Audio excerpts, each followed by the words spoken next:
नमो नमः। या देवी सर्वभूतेषु चेतनेत्यभिधीयते नमस्तस्यै नमस्तस्यै नमस्तस्यै नमो नमः।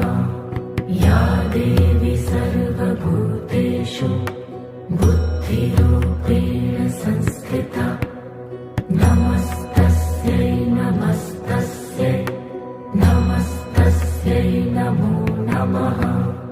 या देवी सर्वभूतेषु निद्रारूपेण संस्थिता नमस्तस्यै नमस्तस्यै नमस्तस्यै नमो नमः। या देवी सर्वभूतेषु शुद्धारूपेण संस्थिता नमस्तस्यै नमस्तस्यै नमस्तस्यै नमो नमः। या देवी सर्वभूतेषु छायारूपेण संस्थिता नमस्तस्यै नमस्तस्यै नमस्तस्यै नमो नमः।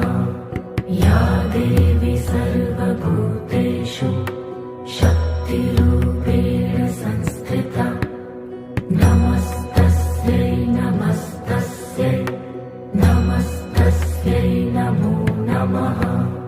या देवी सर्वभूतेषु तृष्णारूपेण संस्थिता नमस्तस्यै नमस्तस्यै नमस्तस्यै नमो नमः।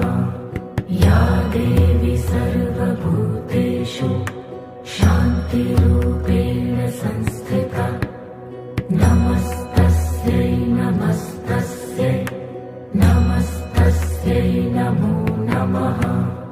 या देवी सर्वभूतेषु जातिरूपेण